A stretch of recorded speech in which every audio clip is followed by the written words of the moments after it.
यदा यदा हि धर्मस्य ग्लानिर्भवति भारत अभ्युत्थानम् अधर्मस्य तदात्मानं सृजाम्यहम् परित्राणाय साधूनां विनाशाय च दुष्कृतां धर्म संस्थापनार्थाय संभवामि युगे युगे।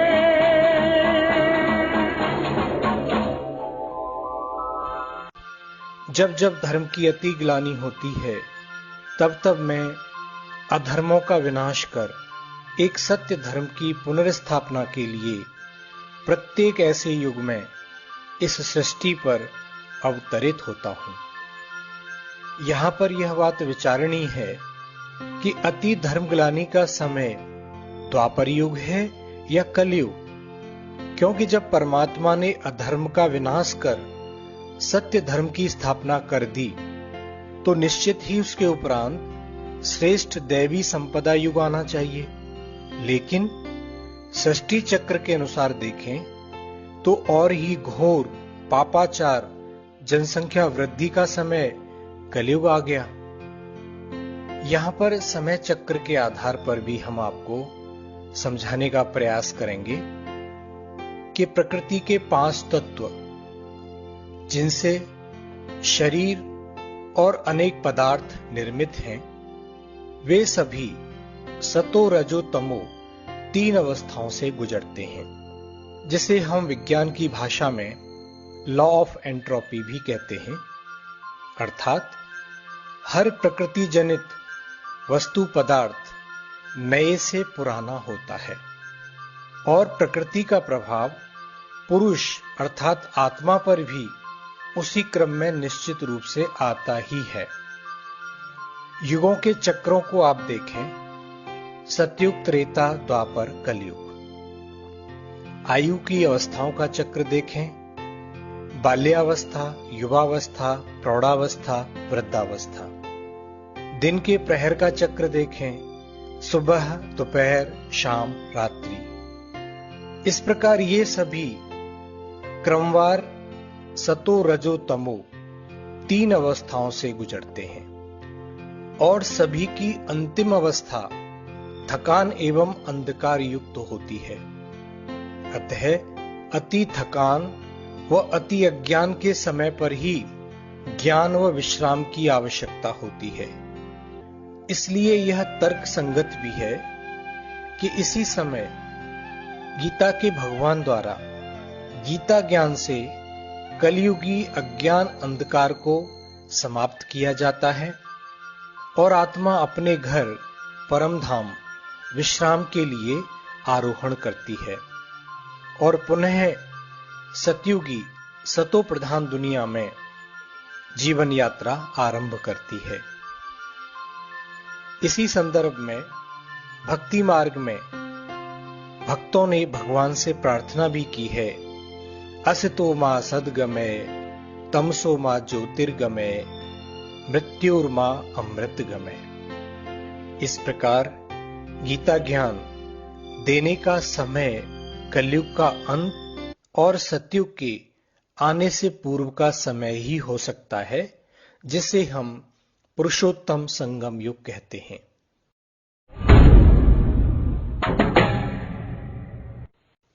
अभी हम इस विषय पर चर्चा करेंगे कि गीता ज्ञानदाता कौन है। यहां यह स्पष्ट कर देना आवश्यक है कि भगवान या परमात्मा शब्द दैहिक रूप का परिचायक नहीं है, बल्कि निराकार रूप का परिचायक है। गीता का भगवान कहते हैं, हे पार्थ, मैं निराकार हूं, मुझे इन चर्म चक्षुओं द्वारा नहीं देखा जा सकता। मेरा जन्म दिव्य और अलौकिक है। मुझे कोटों में कोई में कोई पहचानता है। मैं अजन्मा हूं, मैं अकर्ता हूं, मैं अभोक्ता हूं, मैं अकाल मूर्त हूं। अतः आप विचार कीजिए, श्री कृष्ण तो शरीरधारी देवता हैं। उन्हें तो चर्म चक्षुओं द्वारा देखा भी जा सकता है। उनका जन्म भी मां के द्वारा हुआ। उन्होंने कर्म भी किए, शिक्षा भी प्राप्त की और उनकी मृत्यु भी हुई। तो फिर विचारणीय बात यह है कि उपरोक्त वाक्यों का उद्घोष करने वाला वो कौन सत्ता है। वास्तव में श्री कृष्ण, केशव, जनार्दन आदि नाम ज्योति स्वरूप परमात्मा शिव के ही गुणवाचक व कर्तव्यवाचक नाम है। कृष्ण अर्थात आकर्षण मूर्त, आनंद स्वरूप। केशव अर्थात ब्रह्मा विष्णु शंकर द्वारा सृष्टि का कार्य कराने वाला। जनार्दन अर्थात जनता की प्रार्थना स्वीकार करने वाला। अभी आपको हम स्पष्ट करेंगे कि अर्जुन के रथ पर सारथी श्री कृष्ण का रहस्य क्या है। अर्जुन अर्थात ज्ञान का अर्जन करने वाला, प्रथम श्रोता। रथ अर्थात शरीर को आत्मा का रथ व वस्त्र भी कहा गया है, जिसके 5 घोड़े अर्थात 5 कर्मेंद्रियां, आंख, नाक, कान, मुख, हाथ आदि। सारथी अर्थात एक ही रथ पर 2 आत्माओं का सवार होना। निराकार परमात्मा शिव एक अनुभवी तन अर्थात रथ में प्रवेश कर ज्ञान प्रदान करते हैं। जिस तन का आधार लेते हैं उनको ही ब्रह्मा, अर्जुन या भागीरथ कहते हैं। भागीरथ अर्थात भाग्यशाली रथ। इस पर एक कहानी भी हमारे भक्ति मार्ग के शास्त्रों में सुनने को मिलती है।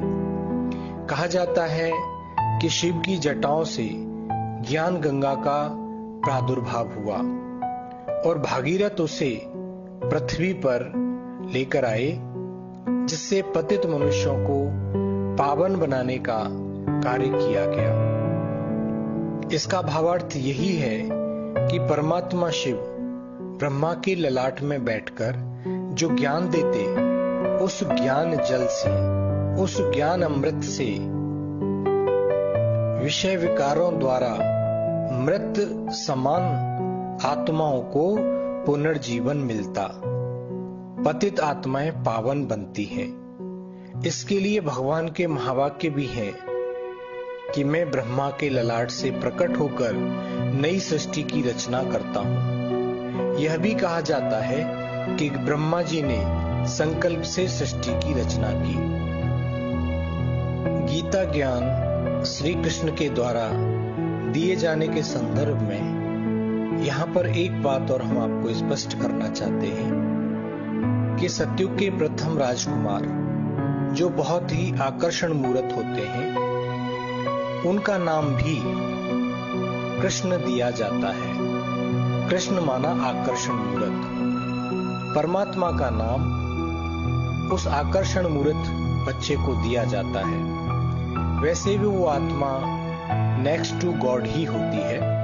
इस प्रकार श्री कृष्ण की आत्मा जो प्रथम जन्म में श्री कृष्ण होती है, वही आत्मा जब कलयुग के अंत में अपने अंतिम जन्म में पहुंचती है, उसी तन में परमात्मा शिव निराकार प्रवेश कर उनके द्वारा ज्ञान प्रदान करते हैं और उस आत्मा को ब्रह्मा नाम देते हैं। इसलिए कहा जाता है कि ब्रह्मा की नाभि से विष्णु उत्पन्न हुए और विष्णु की नाभि से ब्रह्मा उत्पन्न हुए। एक ही आत्मा द्वारा अलग अलग समय पर 2 कार्य किए गए। गीता को कृष्ण की माता भी कहा जाता है। गीता अगर मां है तो पिता भी अवश्य होगा। वास्तव में परमात्मा पिता द्वारा गीता ज्ञान सुनाया जाता है और उस ज्ञान को कलयुग के अंत में सुनने वाली आत्मा ही सतयुग में प्रथम राजकुमार श्री कृष्ण के रूप में जन्म लेती है। इसलिए गीता को कृष्ण की माता कहा गया है। अभी आपको हम एक खुशखबरी सुना रहे हैं कि शीघ्र ही निकट भविष्य में इस कलयुगी दुनिया के महापरिवर्तन के पश्चात श्री कृष्ण का जन्म इस भारत भूमि पर होने वाला है। श्री कृष्ण 16 कला संपन्न, संपूर्ण निर्विकारी, मर्यादा पुरुषोत्तम, संपूर्ण अहिंसक आत्मा है। वे परम पवित्र हैं, इसलिए उनके पांव इस पतित सृष्टि पर पड़ नहीं सकते। उनके आने से पूर्व इसकी स्वच्छता, इसका महापरिवर्तन नितांत आवश्यक है। प्रकृति के पांचों तत्व संतुलित व सतोप्रधान बनेंगे। तत्पश्चात श्री कृष्ण का जन्म इस भारत भूमि पर होगा। आपने भक्ति मार्ग में कथाओं में सुना होगा कि श्री कृष्ण का जन्म मध्य रात्रि के समय पर होता है। जेल की सलाखों के पीछे उस समय आंधी, तूफान, बारिश, प्राकृतिक आपदाओं का अत्यंत प्रकोप होता है। अगर आज आप देखें, वही दृश्य पुनः सृष्टि का हमारे सम्मुख आ चुका है। कलयुगी अज्ञान अंधकार रूपी रात्रि है। पूरा संसार विषय वासना, पापाचार, अत्याचार रूपी कंस की कैद में है। हर मानव आज अपने को जेल में अनुभव कर रहा है। आपने श्री कृष्ण के संदर्भ में एक कहानी और सुनी होगी, जिसमें दिखाया है कि इस सृष्टि की महाप्रलय के पश्चात सागर में पीपल के पत्ते पर तैरता हुआ पहला बच्चा श्री कृष्ण है। तो आज वही समय पुनः हमारे सम्मुख आ पहुंचा है। सतयुगी दुनिया के प्रथम महाराज कुमार पुनः इस भारत भूमि पर अवतरित होने वाले हैं। ओम शांति शांति।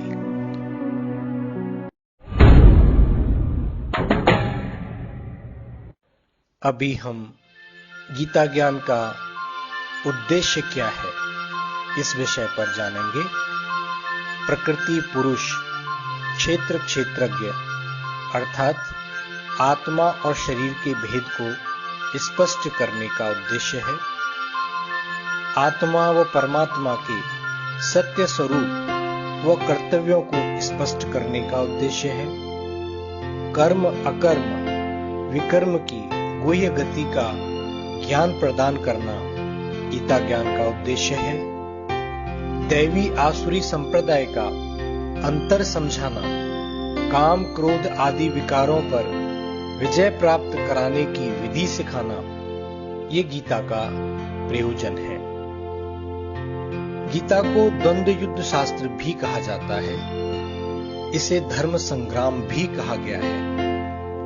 महाभारत अर्थात समूचे विश्व में युद्ध का वातावरण जो वर्तमान समय हम देख रहे हैं।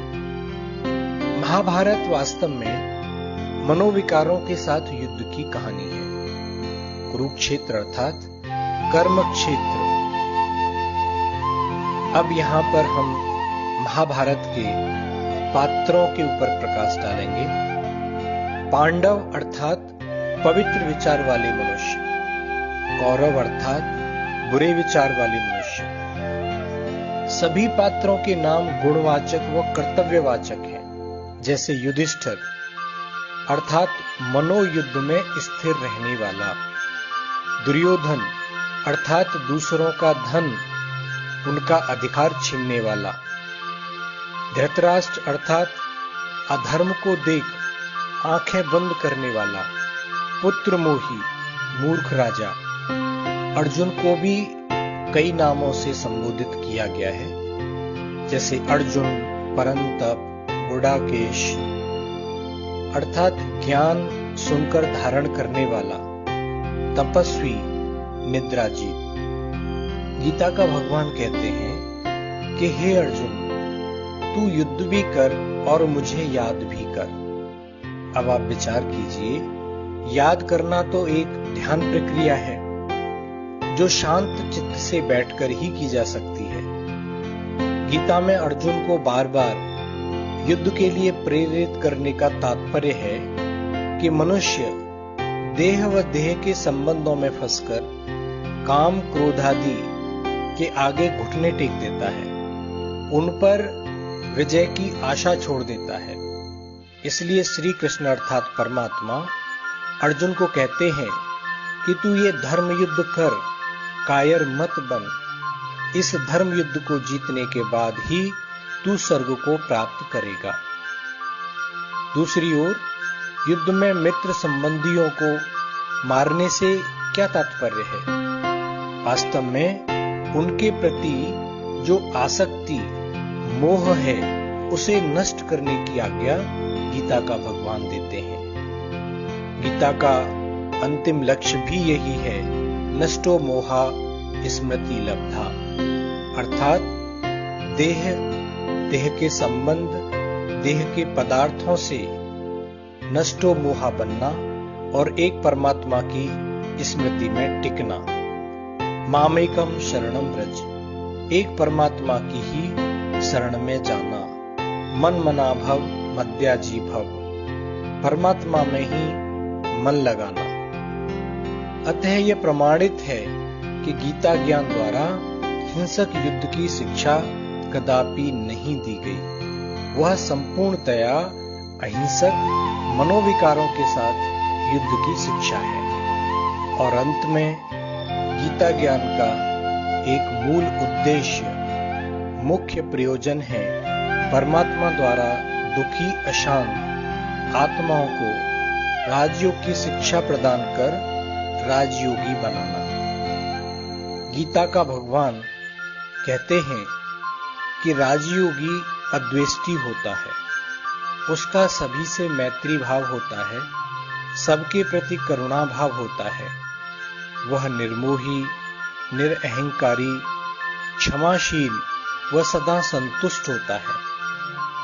वह दुख और सुख में समान होता है, ना स्वयं दुख लेता है और ना ही दूसरों को दुख देता है। वह अंदर बाहर पवित्र होता है, उसका चित्त सदा शांत व शीतल होता है, उसका कोई शत्रु नहीं होता। वह कर्मेंद्रियों पर विजय प्राप्त करता है। वह निंदा स्तुति, मान अपमान, हानि लाभ, जीवन मरण, यश अपयश सभी में समान रहता है। अतः अंत में हमें आपको यह बताते हुए अति हर्ष हो रहा है कि वर्तमान समय महाभारत का समय चल रहा है।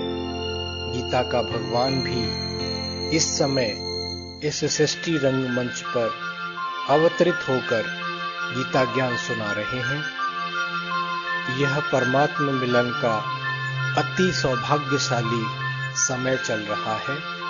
अतः आप भी अर्जुन बनकर परमात्मा से राजयोग सीखकर भविष्य में देव पद प्राप्त करने का अपना अधिकार प्राप्त करें। ओम शांति।